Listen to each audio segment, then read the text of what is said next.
Hey everybody, welcome back to Mark Bell's Power Project Podcast. Today's episode of the podcast is brought to you by Pedmontese beef. Nsima, how good is Pedmontese beef? Dude, first thing, aren't you tired of like just steak tasting like just absolute crap? Well, the awesome thing is I haven't had like crappy steak because all I eat is Pedmontese now. Because once you go Pedmontese, you really can't go back. Hey, no, that's real talk though. Because the other day I went to a buddy's house and he had some Costco steak, which I used to think was pretty damn good. I'm going through it, cutting through this ribeye, and I'm like, ooh, okay, decent, not comparable. But then I get to like this chunk, and I'm like, oh, wait, what is this? Oh, this is what steak used to be like when I used to cook it when it wasn't from Pedmontese. Because you know when you'd get those nasty like steak chunks in there, it's not good. It gets stuck in your teeth. You usually have to spit it out or leave it on the side. And he's usually pretty good at cooking steaks. But with Pedmontese, first off, the steak is tender. It tastes amazing. You never get a bad steak from them, and it's great on the macros. Yeah, macros are insane. And the thing is, like, I would always get so frustrated. I would spend a lot of money on like a ribeye. Like I would go over to Costco too, and then I'd look down at my plate and be like, dude, I just threw away like, $10 on all the stuff that I couldn't eat. Mm-hmm. I never ever get that with Pedmontese. So when it comes to like, the higher value or higher, just better quality, like it's second to none. And you guys seriously need to check this stuff out. You guys got to head over to Pedmontese.com. That's Pedmontese.com. Make sure you pick up one of the Power Project bundles. There's the deluxe bundle, and then there's the Jacked in 10 pack. Either one of those, you're not going to be upset. Again, that's Pedmontese.com. At checkout, enter promo code Power Project for 25% off your order. And if your order is $99 or more, you get free 2-day shipping. On all trails and see where we are. That shit works good. That map on there works really, really good. Mm-hmm. I know some people like when they hike, they like to go off the trail. And I'm like, what are you fucking crazy? Yeah. What are you doing? This is how bad shit happens. I know the Baileys, when they first went to Montana, they went on like a hike, mm-hmm. and it started snowing. Ooh. And they were like, oh, we'll kind of just keep going this way. Well, they hiked for a while. I think they went for like an hour, and it was snowing pretty good. And by the time they kind of like went to like turn around, their footprints were covered up. Oh gosh. And they were like, that's terrifying. They're like, okay, there's a tree, and that tree looks like that tree, and that tree. Like, we don't recognize anything. Yeah, Rob said it got bad. They got fortunate that were able to get back, but he's like, my heart just went right into my stomach. Oh, gosh. Dude, I was thinking that the next time I go on a hike, and if it's only like 3 people and we're going kind of far, I need to bring like a taser with me or something, because dude, what happened was we were walking, and we were like alone for most of it. Then I turn around and there's this guy just in black walking close behind us. And I was like, just like it's a big ass open area, and he just came out of nowhere, and he's just on our trail. So I started just like walking like this and just looking back, acting like I was looking around. God, I wonder what it feels like to carry a gun. Like it must like if you are trained in it and stuff, and you know what you're doing with it. I wonder what that must feel like, because when I go on a hike, I'm kind of thinking the same thing. Like I'm not too worried about people necessarily, although something stupid could happen with something like that, but animals and stuff, like I don't really know. People are like, oh well, that bobcat, like that won't bother anybody, it's too small. Or this bear, it's gonna mind its own business. Like, yeah, right. I don't know. I don't know that bear's gonna kick my ass. You saw that video with that, like, I don't know if it was a bobcat or it was the cat that was chasing the guy, and he was running backwards. He's like, no, stay. And he kept running backwards because you're not supposed to turn your back to it. So it was just chasing him. Heck no. And then it tired out and ran away. Yeah. But it was chasing him for a cool 2 minutes or something. Right. He had a little battle with it for a couple minutes, right? Yep. That's fucking crazy. Yeah, I think I would have turned around and tried to run, and then I would have died. Dude, I'm pretty scared of animals too. Yeah. Like, if a bird flew at me or something, I'd freak the fuck out. No. Like I wouldn't know what to do. Absolutely. Pecking my eyeballs out. I was camping, and we went like on a short hike, like nothing serious, but there was a bird that just kept going after one guy, just like fucking nosediving to peck him in the head, and he's just like, I don't know what to do. Just run away, dude. I don't know. Like it was like scary, because it's like, what the hell do you do? Like this bird just keeps coming in. He's even if he does like slap at him, he's like, you're gonna get a beak through your hand or something. Slice the fuck out of you. Yeah, it was crazy. That's a ballsy ass bird. They usually birds are assholes. Wow. Birds are mean, especially if you're around geese, like in Elk Grove Park. Oh, dude, those little. They're not even little. That's the scary thing. They're little dinosaurs. Yeah. Imagine if you're on a walk and you saw one of those Komodo dragons. You ever see those fucking things? No, not outside of a glass thing. Yeah. Those things are fucking with those. I mean, it's a like a lizard that's like the size of this fucking table. Wait, really? I thought Komodo dragons are like this big. And when they're in glass, they're like small. Walks like a power lifter. Yeah, walks all sideways and slow and shit. But it could see if you can bring up a picture of one of those things. I think they can be a few hundred pounds. Have you seen it out in public? Oh my god. No, not like here in the United States. It's like on like specific like islands and shit. Yeah. But I'm just saying like, or what about in Florida? They have those they got gators everywhere. Nah, see, that's why you don't fuck with Florida. Floridians are different types of people, especially the ones that live near those things. They're just imagine savages. What the fuck? No, that's not real. Yeah, it is real. That's not real. That's too big, bro. Like, isn't that fucking wild? Oh my god. I want to know supposedly why. Like insanely strong, and their tongue is like really like I guess venomous or some shit. That's just a dinosaur, man. Yeah, I know. Yeah, that's just a dinosaur. Yeah. What the fuck? Definitely. I know people always talk about like aliens and they're fascinated by aliens, but I'm pretty fascinated by the shit that's in the sea. Yeah. Shit that's in the ocean. You guys seen any trailers for that like movie where the guy like falls in love with an octopus? Have you guys seen any of that? No. Is this new? There's a show on or a movie, I think it is maybe on Netflix or Amazon. Is that what they call hentai or is that something else? Oh. Tentacle stuff. Oh yeah. The guys, people. Tentacles or testicles? Tentacles touching the test. Okay. Why are people into the tentacle? Yeah, I don't know. Sorry. What is it? Furries or something? What's that called? Oh yeah, that's a whole nother. Dressed up like a bear different. Or something? I don't know. Yeah. I think it's more like cats, but they don't take the suit off because it's no longer a suit at that point. Apologies to anybody if I get that wrong. Let's just be honest. Like if our ladies, if they were like, hey, you need to put on this bear costume, you'd be like, that sounds like a little bit of a weird request, but yeah, fuck it. Why not? I'd give it a try. Okay, so I'm dressed as a cat. What's the big deal? I can deal with having whiskers for a little while. Whatever way you got to make it happen, right? But man falls in love with an octopus. Yeah. Okay, I haven't seen the movie, but I just saw like a trailer for it, and the guy is he's fascinated by the sea, and he like dives and shit, and he goes to this one same spot every day and visits this octopus. But then it doesn't get weird necessarily, except for the guy, like when he's talking about the octopus, he's like it's a one-way street. You can tell the octopus like doesn't care that much, but he's like way he's way into it.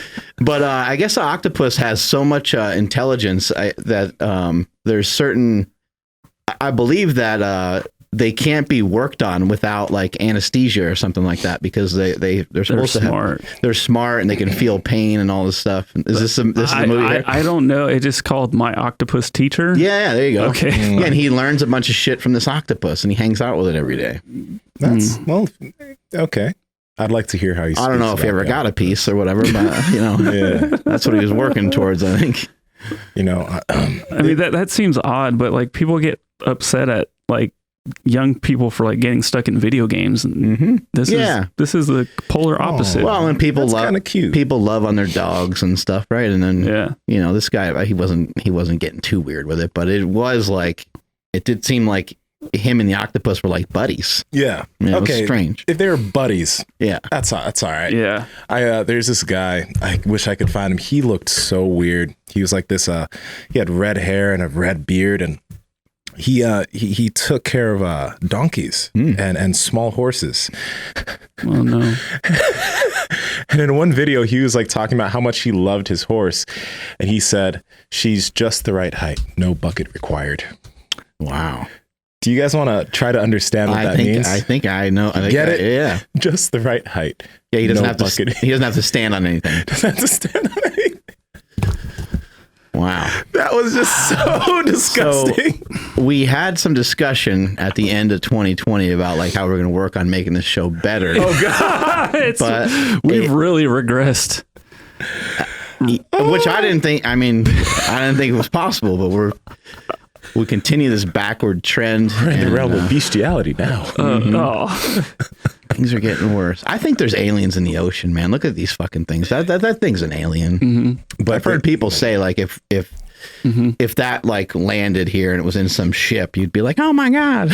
Yeah, or if like one of those like land rovers that went to the moon or whatever, wherever they are. Yeah. If they pulled up footage of an octopus or something out of our own ocean, we're like, oh my God, aliens look crazy. And it's like for us here, it's like, nah, let's, I don't know, kill all the dolphins. We don't care. It's like, you fucking assholes. Yeah, no, there's some scary stuff down there. If you've seen pictures of like the weird stuff really deep that we've gotten pictures of. Oh yeah. They're just. Are you guys okay monsters. with the ocean? Or are you guys a little bit like, I won't go deep. Yeah, I'm pretty like I go in the ocean a little bit. But Yeah, just about waist deep. I'm not like gonna really like go swimming around in the ocean. And it's been a long time, but like definitely catching like waves on like a boogie board's pretty fun. And then sometimes you don't realize like, oh shit, like I'm pretty far out here now. Like just to try to catch a stupid wave, or when it lands on you and you can't like get out of it, and even though it's only like 3 feet of water. Does it make sense to even go in an ocean knowing that there's like sharks in there? No. Like imagine if you guys came over to my house and I was like, hey, we're gonna get in the pool, and we hop in the pool, and you guys are like, what the fuck? There's a shark in there, and you hop out. I'm like, no, but it's on the other side though. It won't really come over this way. It has no interest in you. It's on the other side of the pool. It's like, be like, fuck that. I mean, I realize the ocean's massive, but damn, that's kind of what it seems like. I remember somebody on Rogan was saying like, if we knew exactly how many sharks were in the water, like per person or like per like I don't know area, we would never get in the water. Oh, and show you have just taken away my lifetime of going into the ocean. Fuck that. He was gonna become a surfer.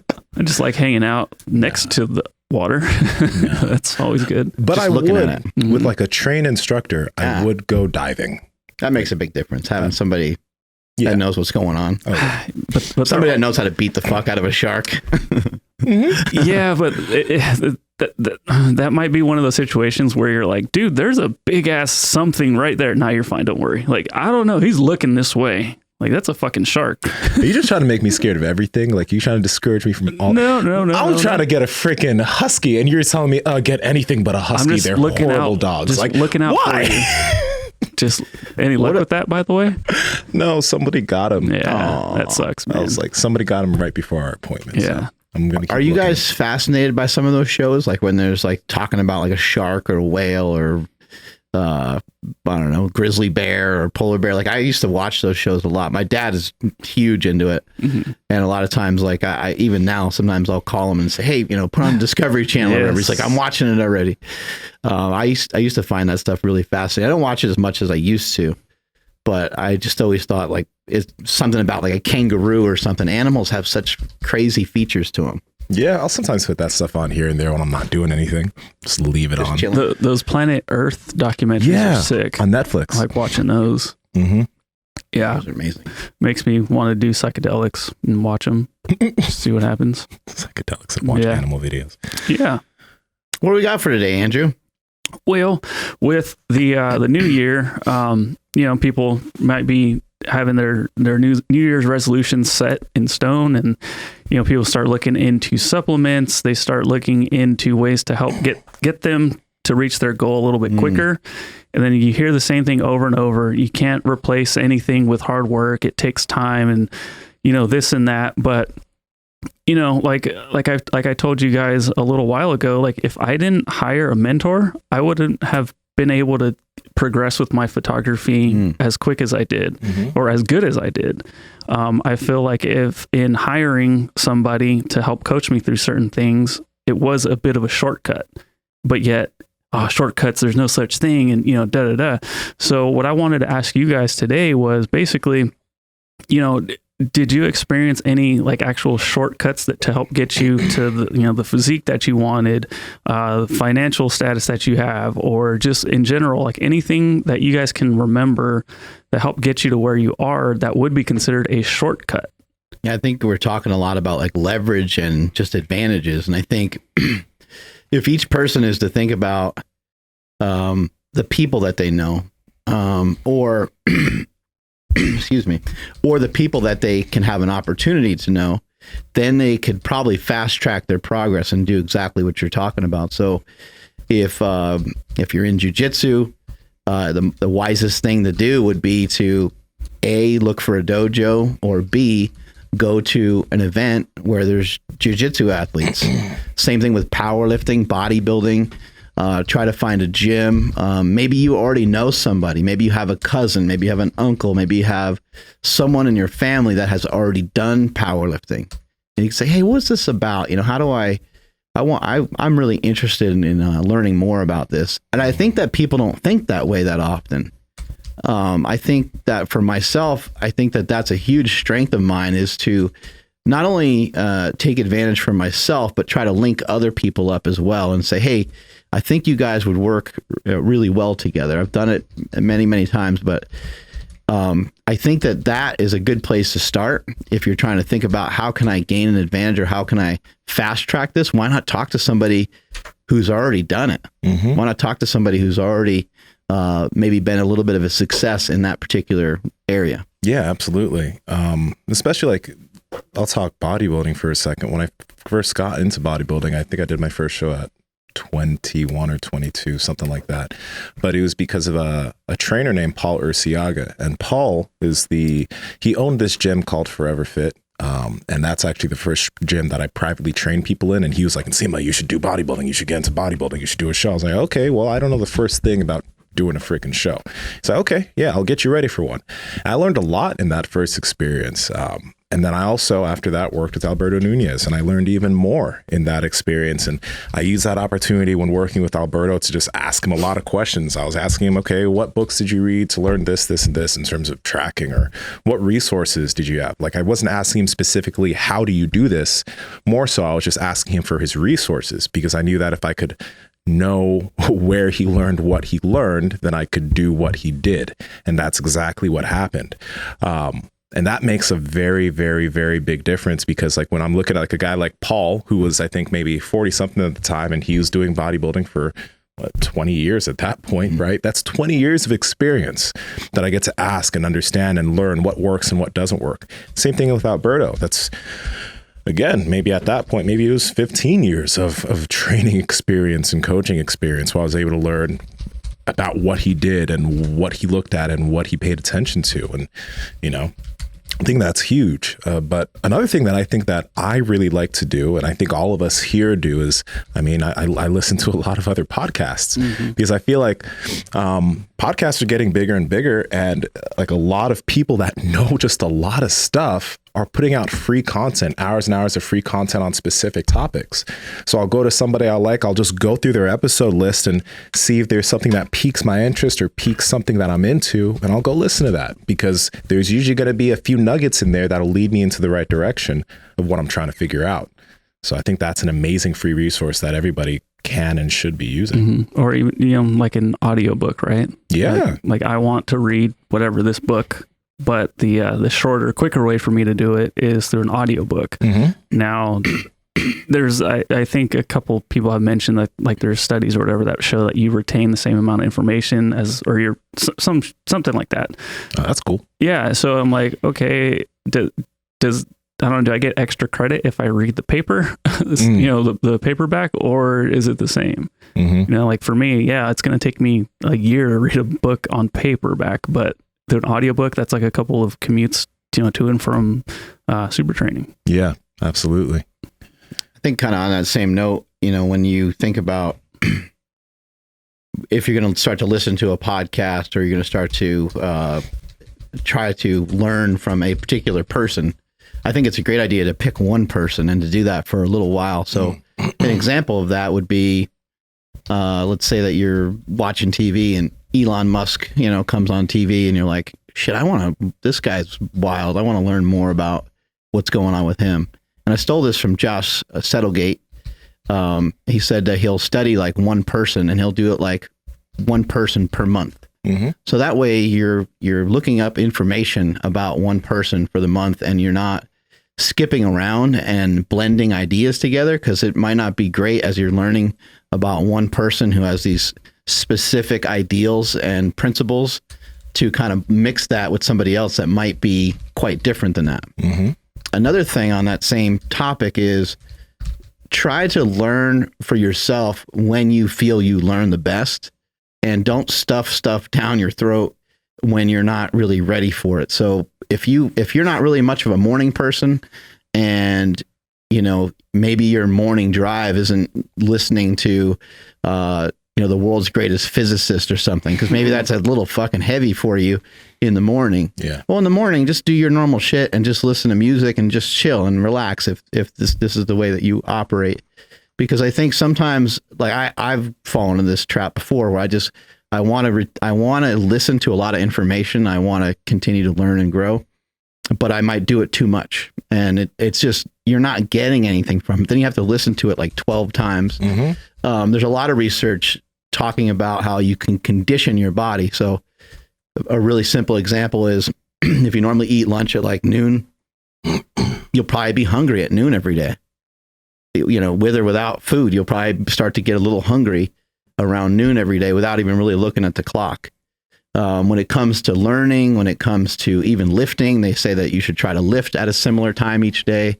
You should try to go to sleep at a similar time each day. I mean, you don't have to be a maniac about any of it really, but it can make a big difference. So if you're trying to learn and trying to really absorb, try to do it around the same time each day. How long you do it for, that's kind of up to you, because if you're interested enough in it and you don't mind listening to something for an hour, then that's fine. But I noticed for myself that I learned well in like 20-minute bursts mm-hmm. or so.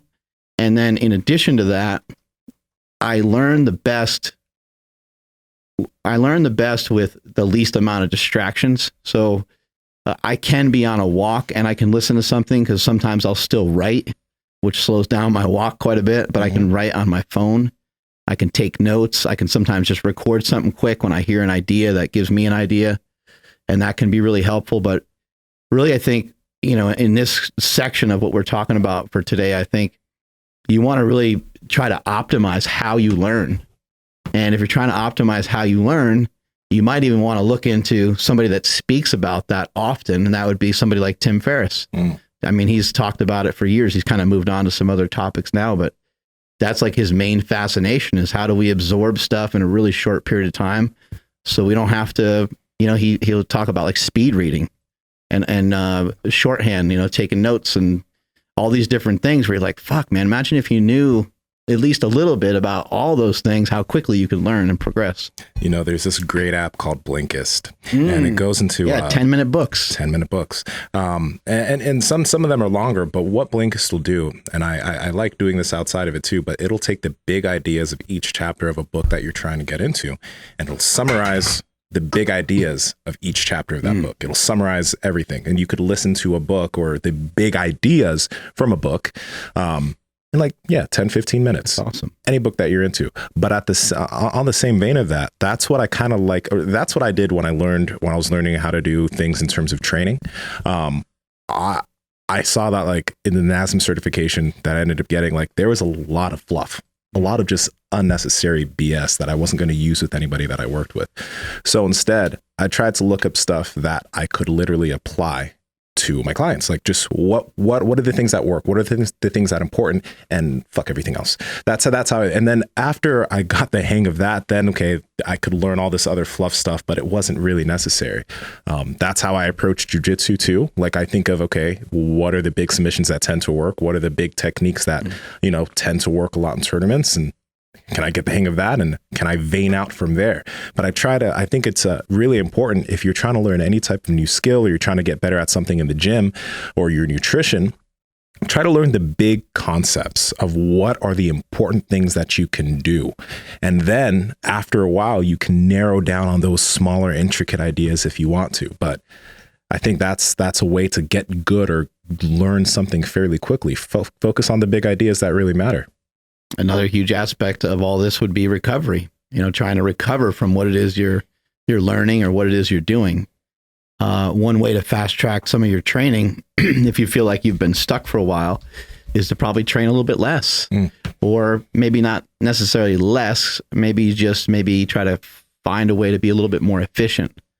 The way that you train, I think, is a great example of that. You're squatting, benching, deadlifting, and doing like bent over rows and pull-ups and things like that. Those are money in the bank exercises. Those are exercises that have been around forever, that people use all the time. And I think if you're to think about the overall amount of repetitions that we do in a given week, if you're doing, rows and pull-ups and pull-downs, and every back exercise you can think of, because you're so excited to train all the time, T-bar rows, hammer strength. On top of that, you're doing curls and tricep extensions on many different variations. On top of that, you're bench pressing and doing many bench press variations. On top of that, you're squatting and doing squat variations, and you're deadlifting and doing deadlifting variations. What's gonna limit your progress with that is probably going to be your tendons, your ligaments, your joints. We're only as strong as our weakest link. These things are going to wear down if we have hundreds and hundreds of reps. Most likely, maybe not for everybody, but most likely you're going to start to feel the effects of that. Well, what's a way to make sure that you're not feeling the effects of that? Maybe you can figure out a way, hey, once I get warmed up, I'm going to hit, maybe about 2 good sets, and I'm going to move on to the next thing. And I'm going to do about 3 to 5 exercises, and I want to do that for a while and make that commitment. Make that commitment to that. And then on top of that, you want to really try to recover from the workouts. You're going to have to sleep, and you're going to have to sleep, and you're going to have to eat. And sleep is just so massively tied into everything that it's just completely insane. I think they've done studies where they've shown people, getting more rest and hitting free throws better. I mean, there's all kinds of the scenarios. They play out over and over and over again, referencing sleep. And it doesn't mean you just roll up and hang out in bed all day, but figure out ways of getting your sleep. I know Mike Tren, he trains super early in the morning, and once he's done with his training session, he hits up Tren. And then he gets some sleep, but he might sleep for 7 hours or 6 hours, but then he gets like a 2-hour nap when he's done training, and still gets enough sleep. Stan Efferding talks about sleep all the time. So there's so many things that when we're trying to look to make a shortcut, I think it's probably more about doing some of the stuff that's not that sexy, that you really don't want to do, almost like just not falling for doing too much, or not falling for the thing that feels good or feels the best, because it might not be right for you at the moment. It's a funny thing. When I work with people, sometimes people oh, this looks so easy, or all of this stuff is so easy. And then after they do it for a while, they're like, wow, I'm actually progressing. I'm consistent, because that's the thing that you just mentioned. Typically, and it's within our nature, and I've done the same thing, especially when I got excited about powerlifting and stuff in the past. You do too much. You beat yourself into the dirt. You feel that that's going to help you progress, but instead it's actually moving you backwards, because now you're not recovering. Now you're potentially getting injured. You're not moving forward. You're just staying at the same place, but feeling like you're doing something substantial. But especially when it comes to lifting, and especially if you're excited, typically you kind of have to back off a little bit, leave a little bit in the tank at the end of each session, so that you can continue to be consistent and move forward. It's a funny paradox. It's like you want to work really, really hard, and you feel like you are, but that's actually something that's maybe pushing you back a little bit. How does all this carry over straight into diet? Because losing weight, again, back to the new year, new me. How can somebody shortcut that, but without falling into pitfalls of oh, I'm going to take these fat burners and all this stuff? It's got to be slow. It's got to be slow, steady progress, because you can't do more when you're taking in less. Your body just doesn't want to. It might be okay for a week or two. You might be fine for even a month. I've seen people lose tremendous amounts of weight in 2-3 month time frame, but then they fall back into their habits. They're just so hungry at that point. They just fucking can't take it anymore. Or something happens, they roll their ankle jogging or something like that, and all that exercise they were doing before slows down, and now they're really, in a compromised position, and maybe they didn't learn the exact correct habits when it came to their food. But your nutrition has to be, you have to really try to play the slow game, and like, what are things that are gonna, what are like 3 things that you can do every day to ensure that you're gonna lose some body fat? One would be to exercise. Another one would be to lift. Lifting and exercising, or just, maybe some cardiovascular training, we could say, and some sort of lifting, and then making sure your diet's on point. And then there's so many other things, right? There's sleep and hydration, and the list kind of goes on and on. But is it gonna help, or is it gonna hurt for you to do 20 minutes of cardio every day? Maybe you can make an argument that it will hurt because it's too time consuming.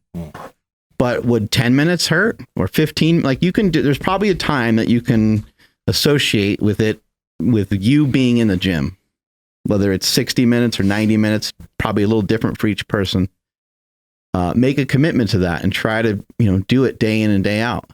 The 20 minutes of cardio, it's not going to negatively impact your strength. If you start to lose a bunch of weight over a period of time, you start to lose 10, 20 pounds, that can negatively impact your strength at some point. But you're trying to be less fat. So let's hone in on that for this particular thing. Just like, what can you do each day to ensure progress in a certain direction? That's a shortcut. Not taking any missteps, if you look at, George Foreman years ago, he came back and fought, and I think he won a title again. I can't really remember. I know he made a really good run, but he was probably like 45 years old or something. Ooh. And he was, in compared to the way he was built as a youngster, he was like a big fat guy, but he had no wasted movement, and he's in there fighting Evander Holyfield, who's in his prime, and knocking the shit out of him. And he's doing it because he has no wasted movements. He's not like sitting there doing all this little dancing and trying to move around and fake the other guy out. He had a strategy where he was able to really take a lot of big shots. He had massive forearms. And so he just like put both his arms up, and you really couldn't hit him. But he just knew how to be in the right place at the right time. And what is that from? That's from years and years and years of sparring, years of training, years of knowledge. Taking that knowledge and applying it, which is wisdom. He's taking that wisdom and applying it on the highest level against some of the best fighters in the world. And yeah, he did win a world title. He knocked out Michael Moore. I remember that. I remember seeing that. It was pretty wild. He knocked the crap out of that guy, man. Foreman could freaking, he could freaking punch. But I think, when we're looking for a shortcut, it sounds counterintuitive, but the way to, the fastest the way to your destination is a straight line.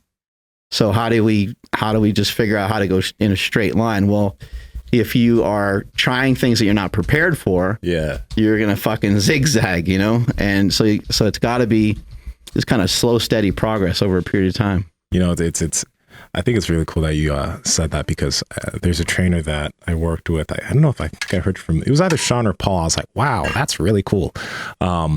They were talking to a client, and he was like, in your white guy voice. Like it's really, it's really juicy. It's really swell. It was swell. Anyway, he was telling a client that, it took you 20 years to get this big. How can you not expect it to take maybe a few years for you to lose all that weight? Right. And I think that's one thing that a lot of people forget. If you've been overweight for so many years of your life, how do you expect a 12-week or a 6-month challenge to get you to where you need to be? It'll hopefully push you in the right direction, but expect your transformation to take a decent amount of time. And that's one thing. I think a shortcut, and it doesn't sound good, but a shortcut is being patient, because if you're allowing yourself to be patient with your progress, that means you're probably also being fairly consistent with your action. And if you can do that for long enough, you'll definitely get there. But if you're not being patient and you're trying to do so many things and work out super hard and do all these things to get there, but it's not something that you can sustain, you're ultimately going to get in a bad position where you'll probably quit, because a lot of those people end up quitting for a little bit of time, then they hop back on the horse a few months or years later. Or you'll just get out and you won't try again. But that's the thing. It's like you need to do something that you can do for over time and keep with it so you can actually get there, rather than going all in, because a lot of people have that all in mentality. And I think in a lot of things, it is good to go all in and engulf yourself in whatever it is. But especially when it comes to training and fitness, when people go all in, they typically, when they have that hiccup, because there's going to be a hiccup, there's going to be something that makes you fall back a little bit, there's going to be something that gets in the way, that ultimately turns into you feeling that you failed and then you quitting. And nobody likes that. Were you able to switch into doing competitive bodybuilding fairly easy? And were you like as soon as a coach or somebody said, hey, like, I want you to prep for this show, were you able just to turn and switch and be, a 10 out of 10 every day with what you were supposed to do? Oh no, there's a lot of cheating. There's a lot of cheating. Consistently peanut butter, binges here and there. Even in my later shows, like when I was like supposed to be really on point, there were a few days where I was just like, fuck it. But that's the thing, that will inevitably happen. But it's not like because I do that, I quit. I know it's going to happen, and it happens. I'm just like, okay, we'll get back on it next. What was the difference between when you started and when you got towards the end? Because I believe you got a pro card, right? Mm-hmm. In my first season, I got a pro card in the INBA. But then my second season, I competed with the WNBF, got my pro card, and then competed in Worlds that same year. So there was it like a mindset? Like did you get a little stronger with like, all right, dude, like, let's try to minimize the peanut butter. Maybe there's still peanut butter in there, but no. On my third season, I got better at dealing with cravings. Like I had tactics to deal with that at that point. I got better just because of experience. Like I'd eat more fiber. I'd eat more protein. If I was actually wanting to binge, I'd eat so much protein. It was disgusting because it'd make me feel full. But that was over time of learning those things. I didn't understand that my first season, right? So my first season, it's like I did a water cut. I looked okay, but it wasn't like the last season that I competed. So it just, again, it's time. It's learning a lot of tricks, learning a lot of things to help you get there in an easier fashion. Although my dick still didn't work in my last season, the last 4 months of getting ready for show, I had no libido. It was still okay. It was still okay. I think a huge difference for a lot of people would be, the mental capacity, the mental side of it. But then also you mentioned another key component to these shortcuts, mental capacity being huge. Because if you can just tell yourself to stop being a bitch, that's really helpful. Mm-hmm. If you can stop listening to that kind of inner voice that kind of talks you out of doing.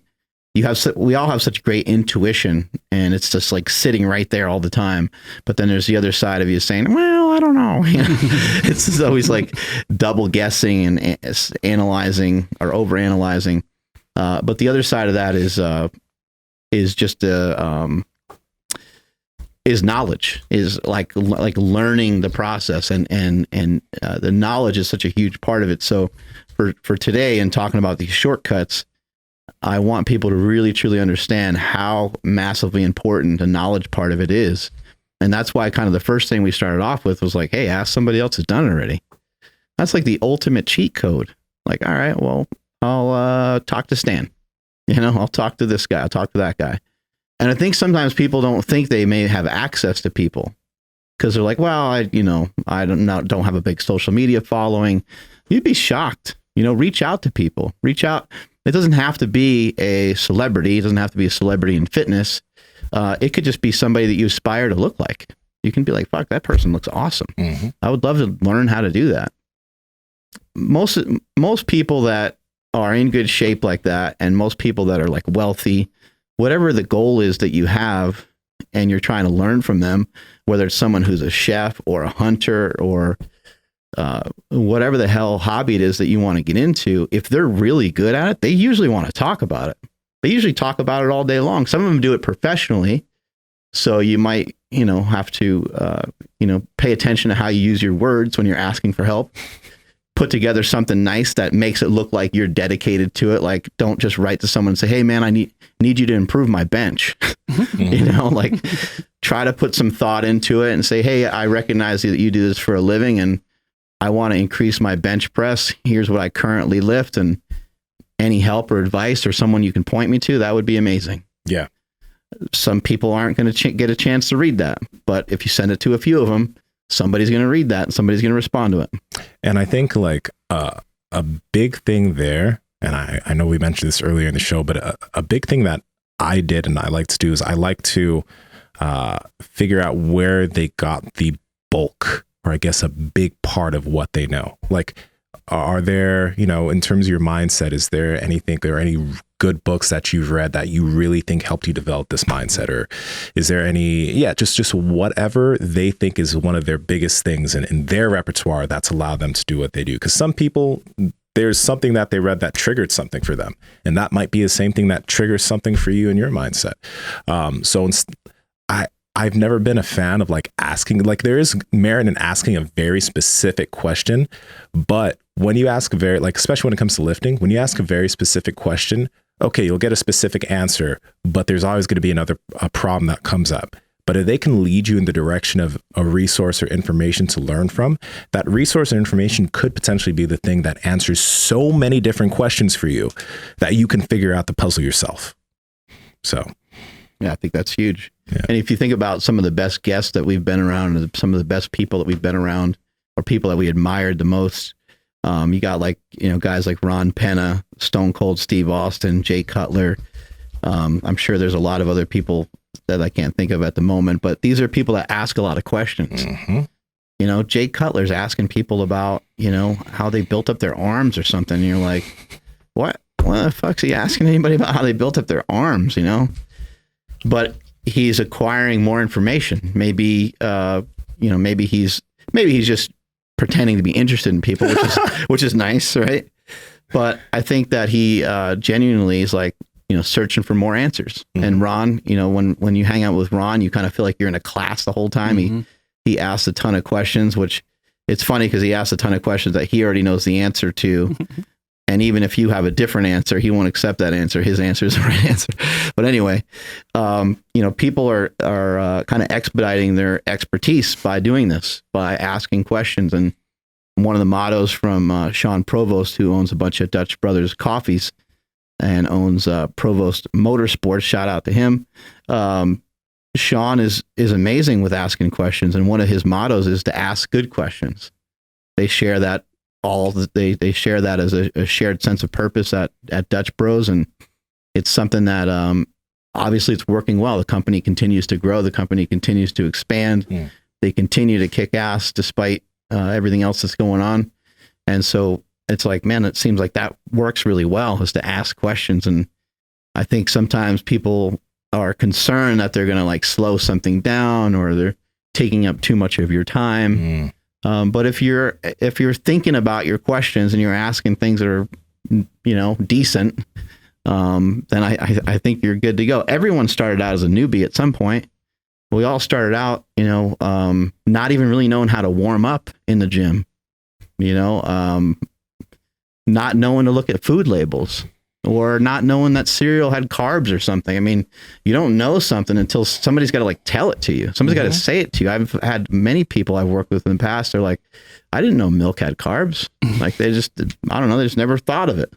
No one ever told them. You only know stuff if someone has told you, or if you have some sort of experience yourself where you heard what a carb is, and then you went to the grocery store and you started looking at food labels and you're like, oh yeah, it does have carbs in it. Otherwise, how the fuck do you know? Mm-hmm. Do you guys think it's a healthy practice to kind of always seek out some of these shortcuts or hacks? Or do you think sometimes you kind of have to eat shit for a while before you realize like, oh, wait, I should be doing it this way? I think that mistakes making mistakes are a big part of like getting somewhere fast.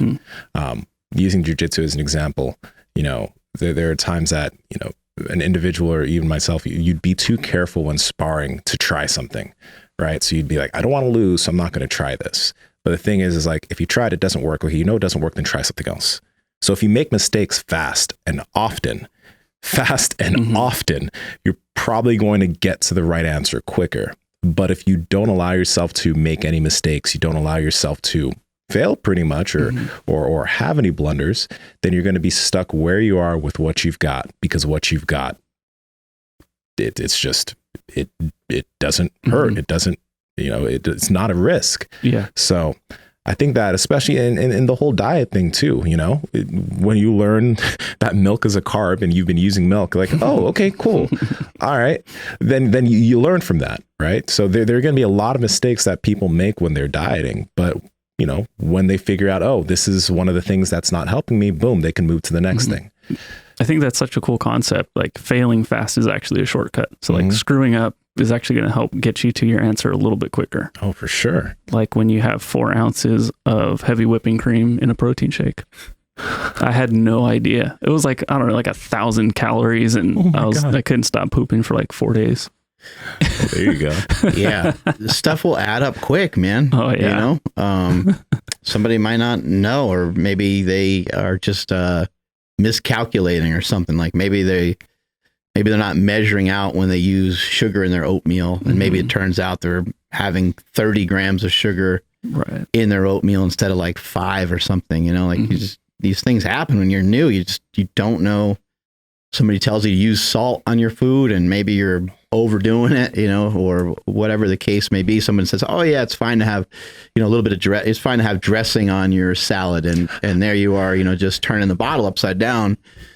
I've helped many people with it in the past, and I've helped them kind of recognize, it's like, hey, you know, you're having about 50 grams of fat from this salad that you're having. And I don't think that's the intent of the salad. Like, let's go over why you're eating a salad. You're trying to use vegetables because they don't have much energy in them, meaning calories, right? They're low energy.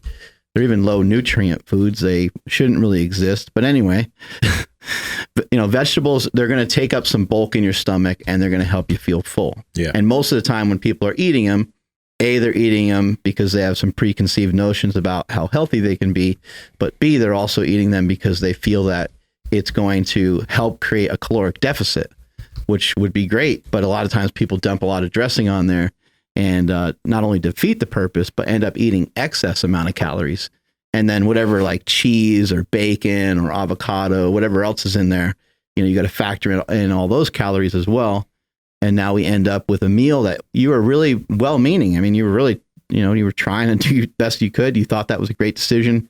And here it is, you know, a 950 calorie thing in the middle of the day that maybe you just didn't think about, but it, you know, you probably only wanted it to be like 300 calories or something like that, you know? Yeah. And what really like is frustrating when you're on the outside looking in or watching somebody do something, like the commenter on YouTube saying like, I can't lose weight on carnivore. It's like, well, what are you eating? Like ground beef and a stick of butter.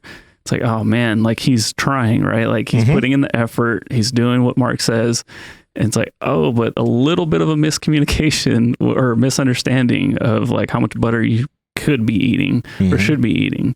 So yeah, I think that's where it gets tough when you're trying to advise people and then they have a bad experience. But instead of looking at it as a failure, just like you said, Nsima, like fail fast and learn from it. Yeah. Mark, since like when you look at your experience of going from 320 down to 240, got down to 220 at a point. What do you think were some of what were the big concepts in terms of your diet that you're like, if you do this like that makes things a lot easier? The main thing was trying to just abstain from carbs. So even though it wasn't easy, I want people to think about this a little bit more for themselves and see if they can relate. So doesn't really matter what the food is for me. If I eat something, it kind of makes me hungrier in a way. If I eat something small, right? So any sort of snack type thing, it really doesn't serve its purpose. It's really a trick on me. Like even now I'll eat some like Jell-O and stuff like that. And it has hardly any calories, it has like 10 calories, but really if I eat Jell-O after I eat dinner, it just makes me want to eat more food. Mm-hmm. And then it makes me think about the legendary Pop-Tarts that I have in the pantry. And it makes me think about, all these different things. And then if I was to eat one of those things, then it gets me even more excited and I want to eat even more. So none of those things really fill me up or really do much for me. And so the main concept that I had to really try to pound into my head was to try to not eat snacks or just not eat snacks. And the other part of it was to not eat carbs. Now, it doesn't mean I didn't eat any carbs at all. They'd still sneak in there here and there through vegetables, and I'd still cheat here and there, of course. But the longer duration that I stayed on point with the nutrition, the easier it was to stay on top of the nutrition. It got harder. Every time I would like derail, I would screw up, and then 3 days later I'd screw up again, and then 2 days later I'd screw up again, and then 1 day later I'd screw up again, and then I'd try to find my footing. I would gain some traction again, and I go, 3 days good, 5 days good, 7 days good, 1 day bad, 2 days in a row bad, and so forth, and then fuck it, I'll just, it's the 15th of this month, I'll just wait till next month to like really dial it back or what, and you kind of lie to yourself about all these different things you're going to do. Yeah. Luckily for me, I was so fat that any of it was huge progress for me, and it had me heading in the right direction. But I think this was really important for me, is that I lost weight in stages. And I don't think people take enough time with their weight loss. I think if you need to lose, like, let's just say 50 pounds, if you feel like you really need to lose like 50 pounds, take it 5 to 10 pounds at a time, and then stay at a particular body weight. You go another 5 or 10, stay at a particular body weight, go another 5 or 10. Like, it's really hard to do that, because you're going to kind of, if you're not losing weight, you're going to feel like you're failing. And if you gain any weight, you're going to feel like you're really failing, and you're going to want to beat yourself up over it. But in the long run, I think it's the most effective way, just simply going from eating a little bit less food to eating more food, eating less food, eating a little bit more food. But yeah, those are some of the kind of the key things. The main thing that made everything easier for me was to stay away from carbohydrates. And the thing that I had to do, so that I didn't feel like shit, was to make sure I had enough electrolytes. Was a huge part of it, which I didn't know. It took me a long time to learn that. And the other part of it was keeping the fat calories up. And I think that's one of the big things that you said that I hope people get something from, is that you lost your weight in stages. I think when people are trying to lose 100 pounds, 150 pounds, they just want it to be this just downward trend over a long period of time, where they can get from 350 to 250 and consistently. But losing the weight and staying at a certain weight for a while, that makes a big difference, because if the only way for you to continue losing consistently is just to potentially keep doing more work or keep eating less, if you're just trying to go straight down. But that's not a long-term deal. Like, you can't start at maybe let's say you're eating 3,000 calories. You can't eat 1,000 calories at a certain like that. You can't do that. Right. And some people really try to do that because they're like, oh, I'm not losing weight. Okay, I'm gonna lower my calories. You just can't do that. Like, sticking at certain points helps you to be able to do it for a longer period of time. So that's pretty massive. Yeah, and I think maybe there's some metabolism type things coming into effect. I don't really know. I've heard people say like, you got to speed up your metabolism again. I never tried to really look at it that way, because I think for somebody with problems with their eating, I think that could be really problematic, because they can be like, oh, this is good for me to like overeat like this. But the honest truth is, I do think that overeating has some benefit, like just like undereating for periods of time. Fasting has some benefit.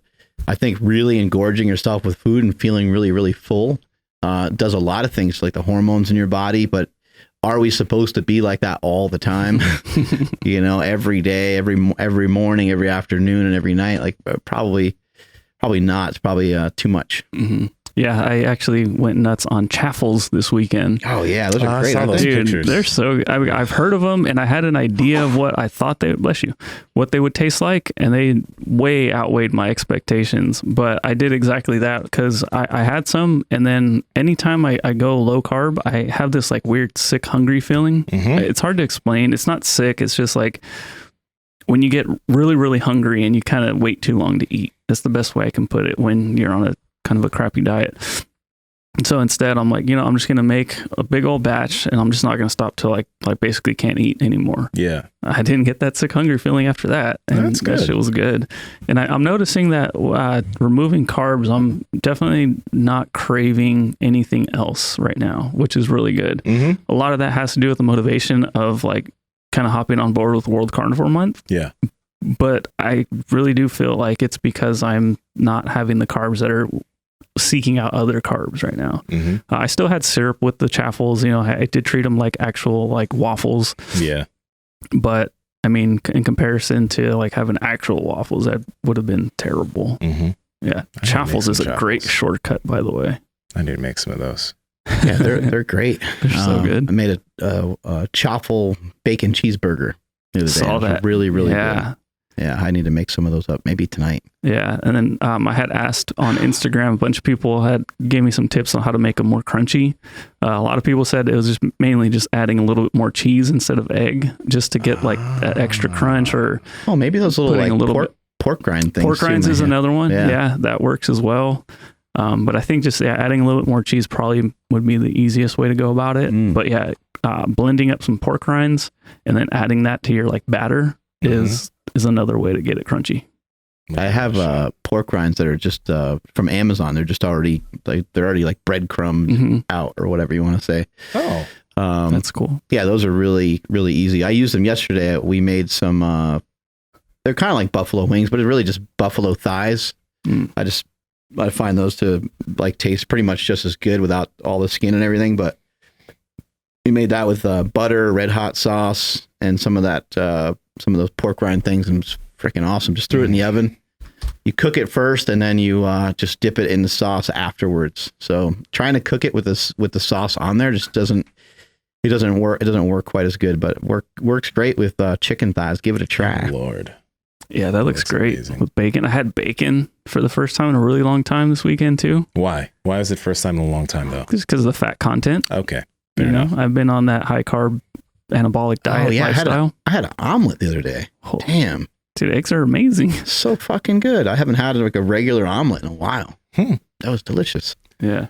Andrew, I know you mentioned this earlier in the podcast, but you mentioned that I don't know if you said you got a mentor in photography. So how did that work for you? Like, what was your process for doing that? And how do you think it sped things up for you? It was actually really easy. So like, yeah, I had been just like YouTubing everything, just like grinding, doing whatever I could to try to get better. Not necessarily like banging my head against the brick wall and not getting anywhere. I was progressing, but it just wasn't like, there were some holes in my game as far as like getting my name out there, making like legit money off of it. Yeah. I one day stumbled upon this guy named Scott Robert Lim. He's a Sony artisan, really funny dude, really, really cool. It was funny. He actually texted me the other day because he's like, "Is this you in this video?" And it was a Bo Hightower video when he was working on Chris Bell. And so I'm like, it's just funny. Yeah, they're like, yeah, that was me.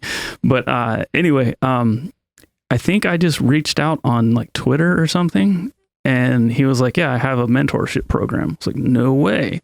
And well, actually, even before that, when I discovered him, he had a Creative Live course because I used to watch everything on Creative Live where it was learn how to be a 10,000K photographer. I'm like, oh shit. Like, yeah, I would love to make $10,000 at a wedding. So I went to the person that had the information that I was seeking most, which was how to make more money off of it at that time.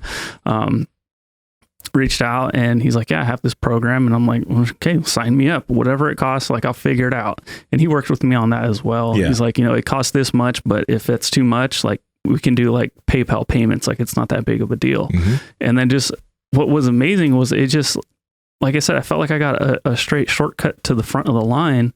When I had these questions that I couldn't answer, he had every answer for me. And he probably even answered questions you didn't know you had. Absolutely. Like he was the first one to tell me to like you should probably look into events, because he could tell that I was still very timid. He's like, get your feet wet doing that. He's like, and then you'll start talking to people. You start getting your name out there. You'll start just kind of feeling more natural being out in the wilderness.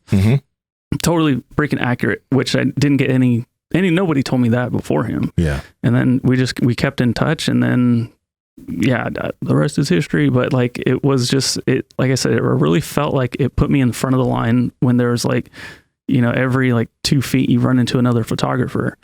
And it was just like, dude, this is sick. Like, it was really like a shortcut to, just get ahead. It was sick. That's awesome, dude. Yeah. Yeah, getting around great people, is huge. That's part of why the gym's free, trying to, attract people that want to get strong, that are into it. Like-minded people, people that everybody here like wants to get stronger. When you're at like 24-hour fitness or something, it's divided. There's people that are trying to lose weight. There's people that are trying to gain weight. There's people that are there for more health purposes. There's people that are just told they have to go because their doctor said they got to go. There's a wide variety of, and so those things, they all pull against each other. Really, they're not really driving everything forward. And even all the equipment and stuff is scattered. It's a bunch of scattered thoughts. You got like the cardio section over here, the weights, you have an aerobics room, and they're all just different. Not that there's anything wrong with having, an environment that has, includes everything for fitness under one roof. It's actually a great thing. It's just that there's not a shared sense of purpose. So it's different. If you had a gym where everyone in there was trying to get stronger, or everybody in there was trying to be a bodybuilder, just imagine, like, first of all, you might have some competitive stuff that happens here and there that could be negative, right? Yeah. But for the most part, it should be pretty positive. I'd imagine at Casio's, I imagine for the most part, like 99.9% of stuff is positive. Yeah. And you guys might kid each other and mess with each other that way, but for the most part, you're not like, I want to see this guy do worse. Nah. Like, oh, here comes so-and-so. I hate his guts. I hope he does worse today. Even if you didn't really like the person, even if you never really talked to him or didn't care about him that much, if you're like, hey, can you show me that arm bar that you were doing the other day? You'd be like, yeah, man, sure. Right. I mean, it's because you're trying to move everyone along and you're not there only for yourself. If somebody asks you a question, out of respect for the owner, out of respect for your sensei, you're like, yeah, man, I'll take a minute to show you. That way he doesn't have, your instructor doesn't have to take his time to do it. But that's the way that shit works. You get around like-minded people that want to do better. They want to be better. I sometimes will hear people say like, I don't got anybody around that's like that. Well, I think that maybe you honestly didn't really look hard enough yet. You're going to have to put yourself out there. Like Andrew was saying, you're going to have to start working. Like my son's playing the guitar right now. If he just always plays the guitar inside of our home, he'll be limited on how good he can get. He could maybe get really good. But imagine if he goes out and plays in front of some people, maybe somebody wants to learn from him, or maybe he wants to learn from somebody else, or maybe somebody says, hey, you ever use this guitar? You ever try this song? You ever try this way? And boom, you're off to the races. Like it happens so quick. And then you're hungry for it. You're like, man, I need to get around other people. This is going to be awesome. And it gets to the point where bodybuilders will search out certain gyms. They'll drive 45 minutes to a gym because it's got a certain angled leg press that they love. They're like, I need to go to that spot. And I would say the same thing with jiu-jitsu. You got different people, different weight classes. Maybe one gym is known to have smaller athletes. The other place is known to have bigger athletes. Maybe for a while you want to roll with people that are quicker. Maybe for a while you want to roll with people that are stronger. You're like, I need this. I need to get my ass kicked in this way. This would be great for me to learn better. So I think that that's a huge aspect of everything too. Yeah. And a super easy way to kind of do something like that is like seminars. I know things are kind of odd right now, but like if you're trying to be a power lifter and Super Training has a seminar, you're definitely going to have an opportunity to hang out with other power lifters, but also ask somebody like Nsima, ask somebody like Mark Bell, some of your questions that are going to, like I said, get you to the front of the line or get you there a little bit quicker. And there's a lot of virtual webinars and seminars right now. That's the same thing. I mean, every single one of those has a chat room. You can not easily, but there's a good chance that you'll find somebody that's, into it just as far as you are, or as interested. Even on this live stream right now, there's people going back and forth about carnivore diet. Like, oh, there's nobody around me. It's like, well, shit, pop into a live stream. You're going to find some like-minded people. Mark, let me ask you this. Because because I don't know the intricate aspects of how your business is done year over year, but from the outside looking in, it just looks like things have every single year continued to progress in a forward motion. Like it doesn't feel like you've ever had a year where things really went back, including 2020. So with that being said, you were talking about the shared sense of purpose, and obviously everyone at Slingshot that works here, you can tell they have a shared sense of purpose. So that was obviously something you put into your hiring practices here. But what are some big things as far as, I guess, the way that you do things, the way that you guys do business that you would maybe deem as shortcuts? Because you have a lot of experience. So maybe you know this is actually a shortcut or this is just an aspect of business. But from what you've done, what are things that have really leaped you forward year after year in terms of what you do and what you know?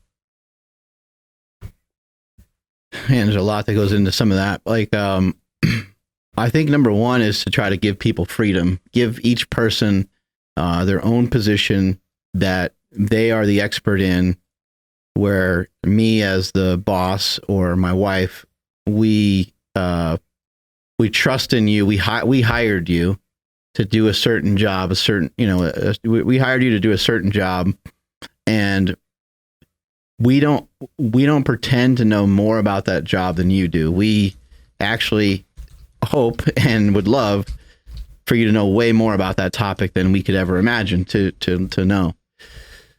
Having said that, I have to understand and also believe that my employees are going to do a better job than I could if I was sitting in their same position, because they are material experts in that space. But I think giving people freedom and having them be like autonomous and not having a lot of rules is really important. Because if I tell Andrew that he has to be here every day from 9 to 5, like he has to be here, well, what happens? He's every once in a while he's here at 9:15, and every once in a while he's leaving at 4:30. Every once in a while he's like making all these excuses, and I'm trying to figure out why, and then I'm arguing with him. Now he's frustrated with me. He's got like all this other stress going on. He's trying to get projects done. Now he doesn't really care that much about the projects and so forth. And so I see a big mistake that a lot of people use in parenting and in running a business is they try to use coercion. Like, if you don't do this, this is going to happen. There's going to be recourse. This thing is going to happen to you if you don't do this. And I never really liked that, because I'd rather have Andrew want to be here. And so if that means that, sometimes that might mean that, 1 week he's here for 45 hours and another week maybe he's here for 35 hours. Like, it might mean that I got to give a little leeway. He might be here more often. He might be here less often here and there. But if I just let him be here when he wants to be here, then he's going to put in a fucking awesome effort, and I don't have to worry about it. I don't have to police him. I'm not getting stressed. He's not getting stressed. Trying to force people to do stuff, even when you pay them, doesn't work very well. I actually have found that forcing people to do stuff for free is easier than forcing people to do stuff for pay. It's weird. Like, not forcing, but like really just, asking, hey, could you do this? Like, when someone does it for free, I think they don't mind, because it's like a period of time where they're like, I want to kind of show this person, what I can do.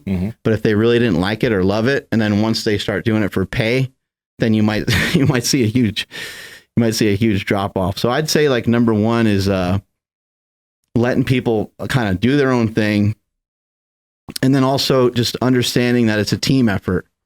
And I don't really get as many opportunities to talk to the team as I used to, but the way that I look at all this stuff is like sport. It's like football.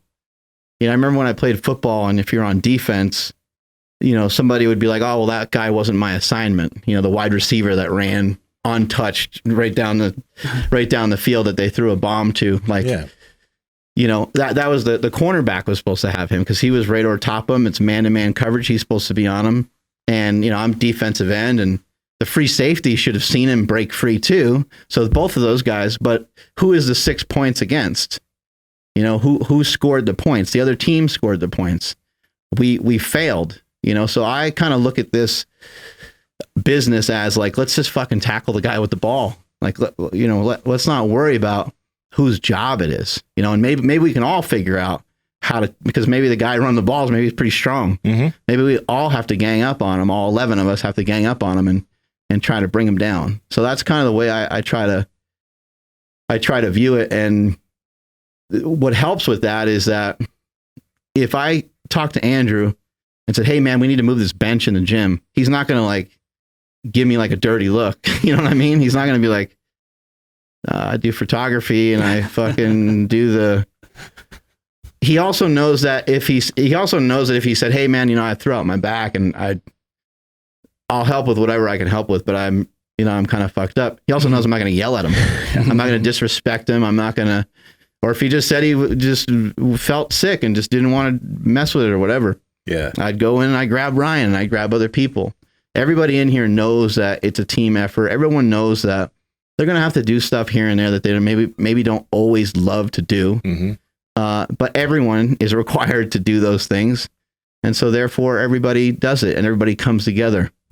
And I think during 2020, I think we saw probably the best example of that. And I think a lot of the lessons from 2020 were great for Andy and I, because it's like, well, who really fucking cares if they're in the office or not? Yeah. As long as they're getting their work done, whatever everyone's comfortable with as far as COVID is concerned. And we'll just let people, kind of do their own thing. But again, to the thing about the shortcuts is that I think what we're talking about here is we're talking about like stacking up things that are successful in order to propel you forward as fast as you possibly can. And anything that's not going to be really helpful, you want to try to disregard. And that's not to say that you're not trying to make mistakes. We talked earlier about how the error correction is a huge part of it. That is where all knowledge comes from. I think we always think that knowledge comes from experience, but it doesn't really always come from there. I think that is a false notion, is that it's just because most things aren't as repetitive as we believe them to be. So I think that most of the things that we see are just correcting errors. And the other side of that is, which we could use more of in this company, is just kind of like poking holes in stuff, saying like, hey, is that really the best way to do that? Hey, well, I know we've been doing this for a while and that seems really cool and I like that, but I had a different idea. What if we tried this? Hey, like, what if we just, like, you just say something fucking out there? Like, what if we made slingshots free for a week? I'd be like, what? But then if you had an idea surrounding it, I'd be like, all right, cool. Like, we need that kind of stuff. We need disruptive, trying to think of the exact word for it, but it'll hit me at some point. But yeah, we need some disruptive stuff like that. And it's hard for us to think that way because each person's so preoccupied with what they do that their head is down and they can't really think.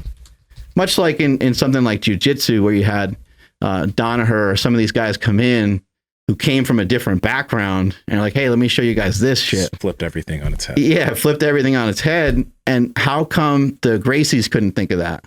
Well, because they're fucking knee deep in Gracie jiu-jitsu. They couldn't, they were creative in their own way. They made up their own shit and dominated and were amazing.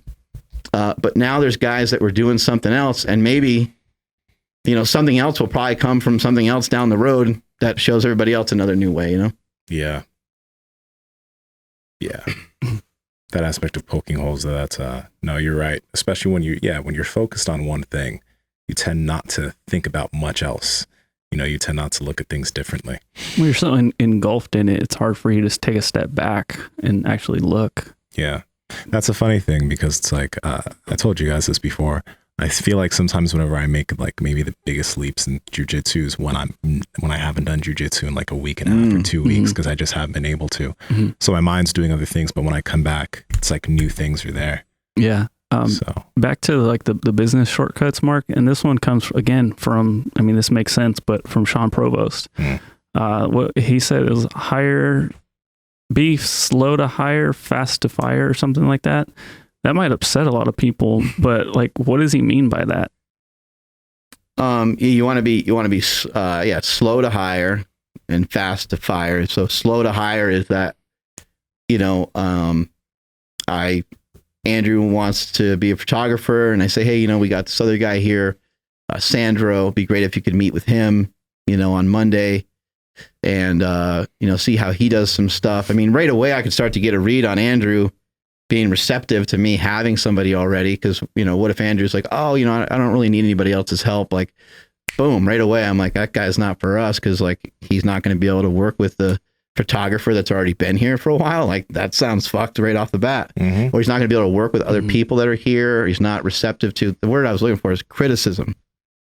Criticism. We need criticism of our culture. Oh, criticism is huge. Interesting. Again, using jujitsu as an example, you go to your classes and you say, like, maybe you're the guy that says it, like, Cassio, like, dude, these warm-ups are bullshit. That's why I always show up. That's why. Oh no. That's why I always show up late. Cassio, he thinks they're bullshit. So let's say that someone pokes some criticism into it and you find a different way, right? Or you find a better way. Cassio, he's got lots of plans for your facility. Just ask him. He's ready to go. Oh man, I just got Nsima's couple. That's not true, man. The warm-ups are awesome. I'm just. But yeah, the criticism is important, that people can handle criticism. So if I met with Andrew and said I have somebody here that's gonna he's gonna show you some shots that we do and stuff, I can get a read on Andrew that day a little bit on how he is with that. If he's pretty receptive to it, we meet on Monday. I show him around the gym. I show him some of the stuff that we have. If he doesn't mention anything about him working out, or he doesn't mention anything about fitness, or like those are kind of red flags, like he doesn't know anything about our business, but maybe he's a good photographer. I don't know, give him a shot. I show him a bunch of different stuff. Some tests that I do with people, I sometimes show people the tank, and I'm like, oh, if you push this thing, it does this, it gives you resistance. And if they don't push it or touch it, like it gives me an idea of like who they are. And because most people will be like, oh, that looks kind of cool, that looks kind of fun, and they at least shove it like halfway down the fucking thing. You're not trying to sprint with it or anything, but oh, that looks interesting, and they try stuff out. People that are interested, they're fascinated by certain things. Show them around the warehouse, introduce them to Casey, tell them how Casey was my neighbor and how everything got started and so on. And they don't say anything to Casey. They don't, they're not responding to anything. You kind of just like, all right, well, this guy, like, maybe he's super shy. We'll see how he does with photography. Then you set him up with a shoot. He does a shoot. Shoot goes pretty well. Turns out the pictures are pretty good. All right, cool. Andrew, can you meet me here, this Friday, coming up, and we'll do another appointment. So you do several meetings. Some places will say, hey, meet with someone 8 to 10 times before you hire them. And for us, if you look at how many people we don't have that many people, so we can take that time if we need to. Why not, right? And so we just kind of keep going along, and it turns out each time he shows up, he gets a little bit better, and then boom, it turns out that he's part of it. But something I've heard other people say is like, you're trying to hire a group of eagles, because eagles are the only bird that soar as high as they do. And you want other people to be able to reach those heights as well. And you don't want any donkeys in your office. But what happens sometimes is you hire someone a little bit too quick, and every once in a while you hear "eeyaw" every once in a while, and you're like, oh shit, all right. And that's why you have to be fast to fire, because you can't have the donkey meddling around with the eagles. It just doesn't work out very well. Yeah. I think a great example of that, I was talking to him the other day, because it's pretty crazy. Ryan Soper here. So Ryan, he owned a gym in the past, but he came here and started working in media, and the rate at which like he learned everything was just fucking ridiculous. Like it's crazy, because again, this is a person that didn't really do that type of stuff in the past. On the job, learned everything, and now he's like, he's ahead of me. Crushing it. Yeah, he's killing it. Like so it's, I think being willing to just like learn what you need to learn for the job, and like, put in the time and learn it quickly. That's huge, because Ryan did that so quick. It's still freaking crazy. So quick. And I think a lot of that is also what Mark had said, kind of just leaving him alone to do his own thing. Nobody told Ryan like, hey, you got to learn Premiere for sure, but the it's been a while since I've messed with it, but another program to do 3D graphics and all that stuff. Like nobody said, hey, like if you want to get ahead, you got to do this. Like, no, we just kind of blinked, and one day we looked, he was like, oh, I'm checking out this YouTube video, how to do this. We my wife and I, we never ever poke around people's business, and we never ask unless we're sort of forced to. I will never ask about another employee through another employee. Like, I'm not going to go to Carlos and be like, hey man, like, what do you think of Soper? Like, is he doing his shit? Like, is he getting here on time? You know, we don't do that. If somebody has a complaint and somebody's saying, hey, like so-and-so, they were pretty disrespectful the other day. Well, okay, now I got to investigate. I have to like start to talk to other people and say, hey man, have you ever found this to be true? What's like, I'm hoping it's not true, but I need you to be honest with me, even though you might feel like you're ratting somebody out, because we just can't, I don't have a tolerance for that. You know, we can't have that. And maybe it was an isolated incident and maybe something wasn't a big deal or whatever, but sometimes you do have to kind of like get to the bottom of shit. But for the most part, you know, we don't ever do any of that, because we're the ones that hired you. Like, we're confident that you're going to do a good job. So, why would we be, you know, always trying to like spy on you and stuff? It just doesn't, to me, it doesn't make any sense. I think some owners and some people get obsessed about that. Like, am I getting the most? You know, I'm paying this guy this amount. Am I getting every penny from them that I can? I think that's how a lot of people look at it. They're trying to really squeeze out that dollar amount that they're paying. But I think ultimately, if you back off, you'll get way more than you probably ever thought was possible. Mm-hmm. Yeah. Taking it back to kind of like, because you had said something about cardio and, you know, like, oh, just get the 20 minutes in. I think a really good shortcut, or maybe even hack, would be just to make things fun. So yeah, your 10-minute walks is easy. I'm going to get deep into VR coming up here. And the first time I put that thing on. Really, Andrew? Yep, absolutely. I was boxing. You might not see Andrew for a while. Yep. Come down. He weighs like 30 pounds less in a few weeks. And it's just going to be that South Park meme when he's next to a computer. No, but when I put that thing on, during Christmas Eve, I got in a solid cardio session. Yeah. You know, doing boxing and stuff. And then in Nsima, you say jujitsu, right? Like, I mean, is that a chore to do cardio when you're... No, not at all. It doesn't even feel like cardio. It's fun. Yeah. So I think in a way, combining two things, you know, Mark never does one thing at once, is an awesome shortcut for anybody to accomplish whatever it is, you know? I know we took a little left turn there, but I think for the New Year's resolution, you know, people, or I guess whatever, everybody, that's something to also consider, is just like combining the stuff that you don't want to do with something that you do want to do, to make it all something you want to do. You know, like I enjoy going on the treadmill watching YouTube videos. Hopefully now I can figure out how to do the VR headset, so like I'm walking like on a beach somewhere. Maybe that might be pretty sick. Yeah, no, I think you bring up a really good point. The 10-minute walks have been huge for me, because I find that I can almost always walk, you know, if I'm listening to something or if I'm talking to someone on the phone. Every once in a while, like it might be like too windy outside to be able to hear somebody else or something, or for them to hear me clearly. So if it's like a business conversation, it might not be appropriate, or if I'm in a weird area where I might lose them or whatever. So I got to just pay attention a little bit to that. But for the most part, you can always walk. I mean, how many hours of Joe Rogan are you listening to? Like he talks for like 3 hours each time. Our show is long. You know, you got to just remember your fucking phone and your earbuds and everything else are portable, and just, you know, hit up a walk. And I've heard people say before, hey, walking is not that effective for cardio. But I disagree, because if you do a lot of it, it can be really effective. Yes, it can. It's slow, you know, it's slow and it's steady, but like, I don't know, what if you walked 30 minutes every day for the whole year? Like, how many hours of walking is that? That's a good amount. And yes, you could say, hey, look, walking is, it only represents a quarter of what you would get if you did real cardio. That's fine. But still, like that, at the end of the year, those hours are still going to be quite a bit if you were walking a half hour almost every day. So I think walking can be a huge hack because it's something that you can text, you can read emails, you can do other things. Same with any cardio piece that you want to get on, as long as you're not, trying to get in a real tough cardio session. I don't see any reason why you can't, be doing two things at once. Mm-hmm. There's a lot of hacks too, like in terms of like food, like just learn how to cook. Maybe get an air fryer. Maybe get a Ninja Foodie.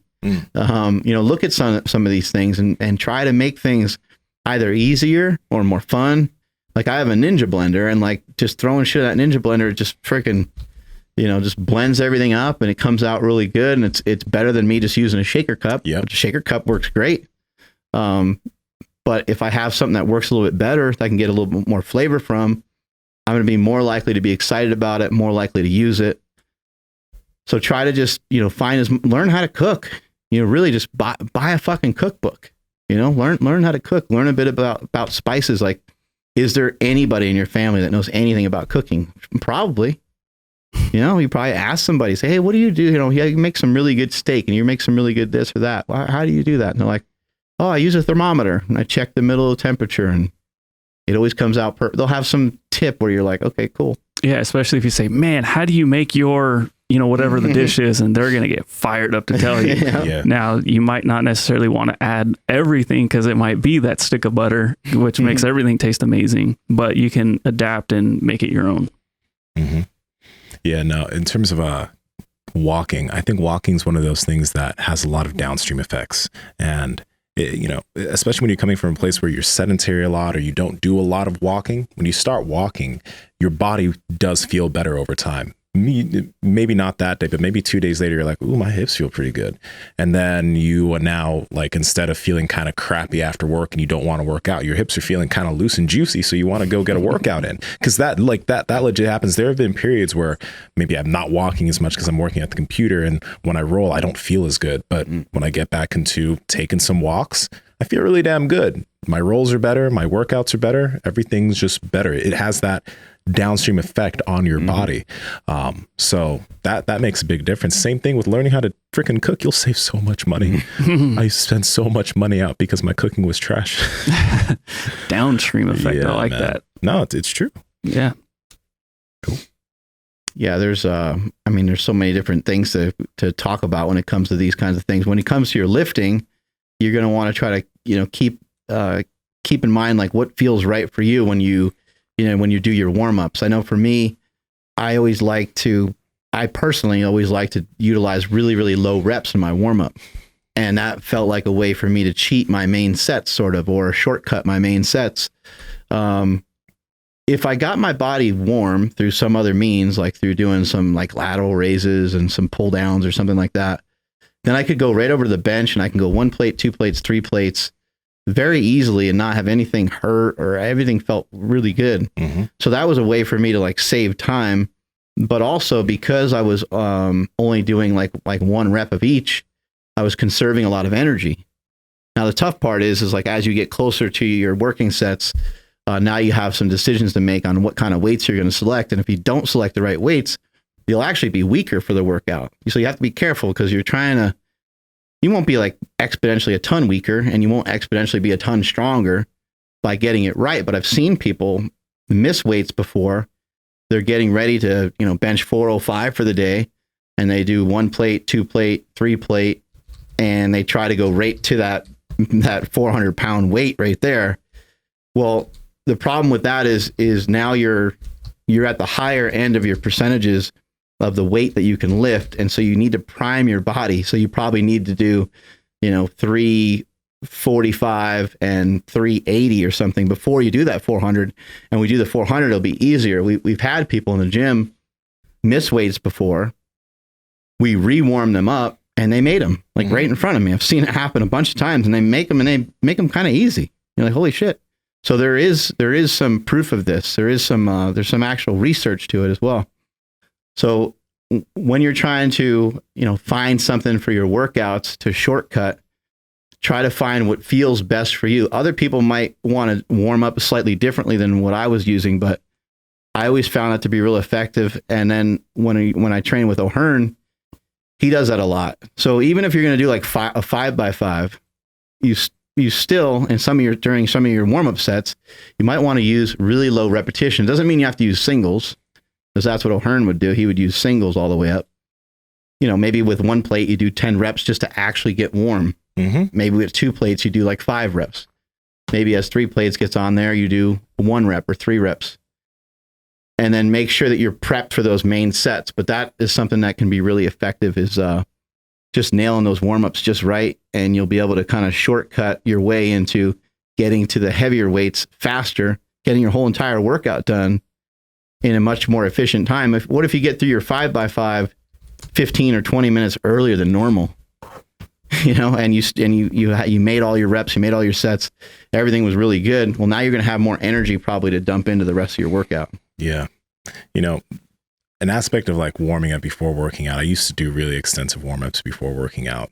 And I know that we've had a lot of people that have come onto the podcast and been like, oh, static stretching isn't useful, blah, blah, blah. But I'm just be real, like by doing that pretty much close to every day, whether it's 10 minutes or whatever. You stretch at home and then come here usually? Yeah.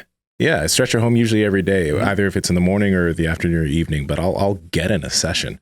I just feel like my body just feels good all the time. Like I can go into the gym and just start working out without doing any types of movements before. I'm not saying you should do that. I'm just saying like, I don't need to warm up my body extensively anymore. My body's like always ready to move. And that literally it could be from 2 different things. It could be one from the actual stretching that's done that day or the night before, or it could just be the prolonged amount of time that you've been stretching for, helping making your ligaments and tendons and joints healthier. Oh yeah. And also like, I think the main thing that stretching does is it helps you recover and repair the way that you're supposed to from your workout. So, a lot of times our muscles are going to be kind of, I guess, like mangled, kind of torn up and beat up, and now they're all tight and tense. And now they're going to start to work on repairing. But I think when they repair, sometimes they kind of stay closed up and they stay real tight. No, I totally agree. And it's just like, I think that's one of the things where I may disagree with a lot of professionals on, because it's like, hey, I've never felt like this before, and I can literally link it to something. Well, they're not doing it. Yeah, they're not. They're not doing it. So I just don't think they know, Yeah. I think they just, it's weird. Sometimes some of the science that we have is really, you were mentioning that Peter Itea podcast earlier before we got on the air. I find it fascinating that sometimes we have studies that are like counterproductive to people like exercising, like sometimes they'll say that like cardio at a certain extent, like it just diminishes and doesn't really have that much impact on burning fat, and it just raises your cortisol or raises your estrogen, and you're like, it raises your cortisol and estrogen that much to where like it keeps you just like really fat. Like that doesn't really make that doesn't really make a lot of sense. Like only in America, right, would we have a study that shows how cardio can make you fatter. Yeah. Oh man, I totally agree. A lot of those studies are useful, but like that's why I'm really interested in this one episode, because you've heard a lot about nutritional like studies and epidemiology about how a lot of it is just kind of BS, right? But it's a lot of studies that we link things to, like, so it's interesting. But at the end of the day, I think you just gotta, like we mentioned earlier, you just gotta try shit. Try shit and make mistakes. If you stretch and you just don't like the way you feel and it doesn't work for you, just don't do it. Right. But give things a shot, and give it an honest shot too. Don't just try something once and be like, oh, I went to, deadlift after I stretched and my hammy locked up on me or whatever. Like try it a few times, try something a couple of times. And even I think there's other ways of like cheating the system too. Like if you don't love traditional stretching, maybe you figure out ways of just stretching with the weight. Like maybe when you get to the gym, maybe you're set to do some sumo deads, and maybe you do some stiff leg deads with some dumbbells. Maybe you do some goblet squats, and you do a bunch of stuff to kind of open up, try to open up your shoulders a little bit. Maybe you do a couch stretch for a few minutes, or even like a Bulgarian split squat. You just try to open up those hips and warm up the legs and get to it. And I think, there's just so many different ways of doing some of these things, but it's great to be able to try to incorporate them all as one chunk so you can get it all done. Yeah. Do you listen to stuff when you stretch, or do you try to like meditate, or? Usually I'm just stretching. Usually I'm just stretching just because like I usually like to do things for a certain amount of time. So I'll have the clock on. Sometimes there'll be music on, not meditating when I'm stretching or whatever. Right. But I just, again, like it could be some days, maybe I only have 10 minutes. So I'll do something in that 10-minute period. Some days there usually be once or twice a week when I'll get in for like 45 minutes or 50 minutes just because I like those. So yeah. It's to the point where it's such a habit to where you're like, oh fuck, I didn't stretch today. And then boom, you just kind of end up doing it. Yeah, pretty much. Yeah. The funny thing is, and I don't like to reference like, oh, this person does it, so you should too. But I just do find it very interesting that David Goggins stretches like something ridiculous, like an hour and a half to 2 hours a day. And he's like, it does feel good. I mean, I don't think anyone can deny that some like passive stretching feel like if you're trying to stretch, sometimes you're like, oh shit. Yeah. But I think, stretching yourself, if someone else stretches you, sometimes that can kill. Yeah. But stretching yourself, like it feels pretty good. It can definitely be overdone too. I'm not saying that it can definitely be overdone, but like, I don't know. I think that the hate it gets is just unnecessary, but it is what it is. Mm-hmm. Yeah. Any tips? So Aaron's asking if you have any tips on stretching when you're sore. He says he feels like he's walking on stilts. Do you take any precautions if you feel like a certain area is a little tender, or do you just kind of go through the same thing and maybe just a little bit? Just go to the range that your body's comfortable. Yeah. Like if you're trying to do a hamstring stretch, don't continue trying to get deeper and deeper. If it's starting to hurt, go to where you're comfortable and hold there for a little bit. And then the next time you'll probably be able to go a little bit deeper. Mm-hmm. That's all there is to it. I'll never go to a range that I'm just like, oh, things are starting to feel a little bit unsafe, because that's where you could fuck yourself up. That's what Starrett would say. Starrett would talk about like if something's iffy, it's iffy. He just left it at that. Like if something doesn't feel right, it's probably not going right. So yeah, don't overdo it. When you're sore, it can be really difficult. You're like, man, like you want to get that soreness out of there, and you think a way to get it out of there is to stretch it. I know people that have torn stuff before, and they're like, oh, I think I need to like go and stretch it. And you're like, you just tore something, dude. Like that's going to be like, that's kind of how it got hurt in the first place. It overstretched. It went like in a direction that it's not designed to go in any longer, Mm-hmm. I'll definitely say, since we're on this topic, like if you're a powerlifter, don't do any deep stretching right before you work out. If you want to do that before you work out, do it like a few hours before or maybe afterwards. Right. But if you're going to do a heavy squat session, don't do some deep stretching right before. That's just like, don't do that. So, yeah. Dope. What else you got, Andrew? Dude, I didn't think I was going to hop on World Carnivore Month, but it's been pretty cool. I just, so the last non-carnivore thing I had was the Legendary Foods Pop-Tart, which was on air actually. And then right after that, I just said, let's see what today feels like. Let's see what tomorrow feels like. Yeah. And now I have my mini fridge here full of hamburger patties that I'm going to eat cold. Some Pedmontese steak. I think it's flank steak. Stink. It's hard to say that. Flake stink.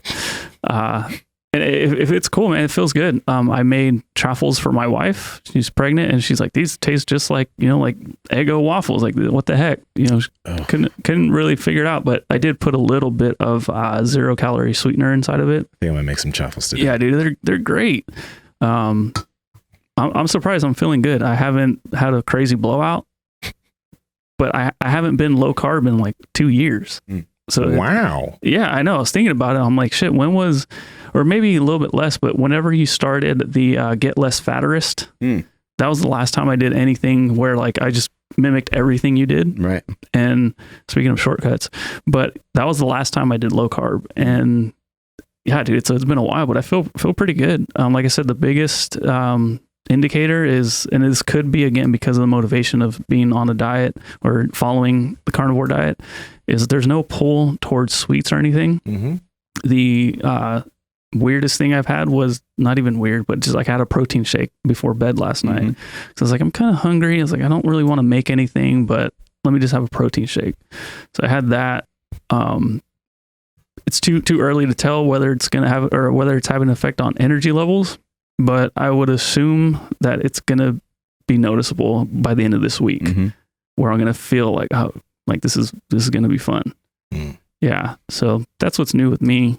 Anybody that's got cravings going on, you know, try to get creative with the food. I think that's always a good one, which it can be hard when you're on a carnivore diet, but there's a website called ruled.me. Ooh, yes. That has a lot of great recipes on it. Fathead pizza. Rule? R-U-L-E? R-U-L-E-D. Yeah. Oh, ruled.me. Yeah, ruled.me. Great resource. Yeah, great resource. I don't know if it necessarily has a lot of carnivore recipes, but I remember it had a lot of keto recipes. But try to knock back your cravings with something really savory. Like try to make an omelet, you know, that has a lot of cheese and a lot of, like, just go for it, man. Like if you're sitting there and you're really craving something, like just overeat like a motherfucker. Chop up some steak and throw some cheese and bacon on it or something.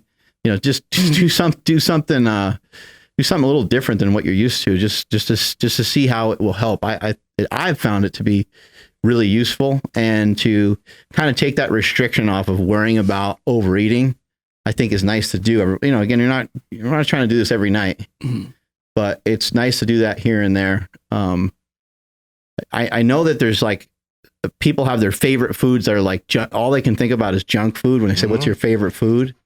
But think about your favorite foods that are still part of the plan. Fucking mix them together and have at it and go for it. I gotta ask you, how do you feel about diet sodas?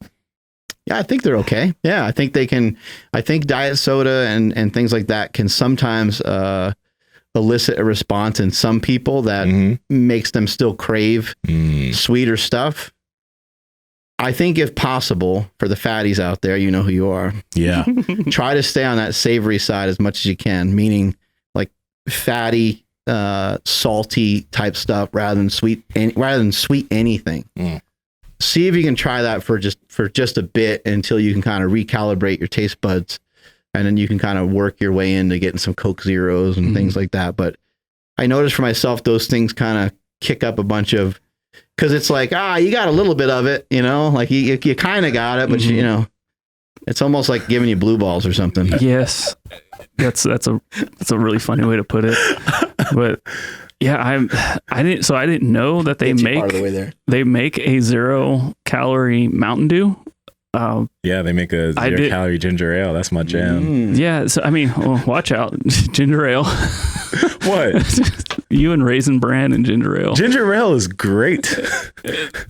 Zevia makes a good one. Yeah, they do make a decent ginger ale. But that's one of those things where I'm like, man, I've been, preaching how soda is so bad, like just the idea of soda, right? Especially with my daughter, I'm like, yeah, no, we don't drink soda. We drink sparkling water, which is, flavorless soda, basically. And I saw that and I'm like, well, I mean, if it's 0 calorie, I could definitely, fit it in my macros because it's nothing like, but I don't know if I want to invite that into my house. This is the same thing. I get the same type of, well, it doesn't do the same thing, but if I have like electrolytes, it gives me that taste. So I'm like, okay, cool. Right. And I'll also have like, Element's really good. Yeah. It is really good. Have you ever tried it with sparkling water? I have. You got to be careful when you pour it in because it'll explode. Yeah, it's like a science experiment. Yeah, just got to do it slowly. But yeah, it hits that spot for me. Oh God. Yeah, you're okay. Shit. You're fine. Okay. You're fine. Yeah. Because, anyways, I think from a perspective of like trying to change the way that you look, I don't think there's any issue at all with diet drinks. I think from a mental side of things, for some people that have always struggled with their nutrition, I think it could be something that's like a little bit of a gateway, or it's like making you feel like more unsatisfied than you should, So try to stick on the side of that savory stuff if you can, for as long as you can. Fair. Absolutely. I think that's it. Want to take us on out of here, Andrew? Yeah, I will. Actually, last thing, you mentioned copying, and that's a huge part. I mean, we did mention like talking to other people who've done it, but I mean, literally You don't even have to talk to them. You can just fucking copy them. Like, what do you think The Rock does every day? Fucking follow that. I don't know. I think he does cardio, and he lifts like, before like 5 a.m. He's already done cardio and lifted, at least from some of the videos that we've seen from him. So I don't know, maybe you find something that's reasonable that you can actually do, but maybe you try to follow something like that for a while. Or maybe you see that someone online has released their workout program, or you've seen like an old workout program from Arnold or something like that. I mean, Arnold looked like he was built pretty good. Why not follow some of that for a little while and just flat out just mimic it? And when you hear from people that are a success in business or bodybuilding or powerlifting or whatever the hell it is that they're doing, maybe you just try to mimic a lot of those same things that they did. Maybe you keep hearing over and over again that people say, hey man, you got to read a lot of books, or you got to listen to podcasts, or like wake up, and let's start implementing some of these things and start doing some of these things. There's a lot of great resources online, a lot of great people to follow and to mimic. And even if you do mimic someone for a while, you'll find out right away whether it's too much for you, or whether it's not enough for you, or it's not right for you. You want to fail fast. Figure it out as quickly as possible, and you're going to get to better answers all the time. Heck yeah. All right, everybody. Thank you so much for checking out today's episode. Everybody on the live stream, really awesome to see all the interaction, people talking to each other, like we just said, getting around like-minded people. Right now, it's kind of weird that you can't in certain areas. So you guys did today. So you took advantage of the advice before you even heard it. It is World Carnivore Month. So in our opinion, the best way to go about that is with Pedmontese beef. Check the links down in the description wherever you're listening or watching. Promo code Power Project will get you 25% off your order. And if your order is $99 or more, you get free 2-day shipping. Cool exclusive content coming to the Power Project newsletter. If you guys missed it, you can still sign up right now and still get that initial issue 001. Please don't sleep on that. Please make sure you're following the podcast at Mark Bell's Power Project on Instagram, at MB Power Project on Twitter. If you don't do the whole social media thing, you can definitely check out YouTube, but also get your professional side of the Power Project on LinkedIn.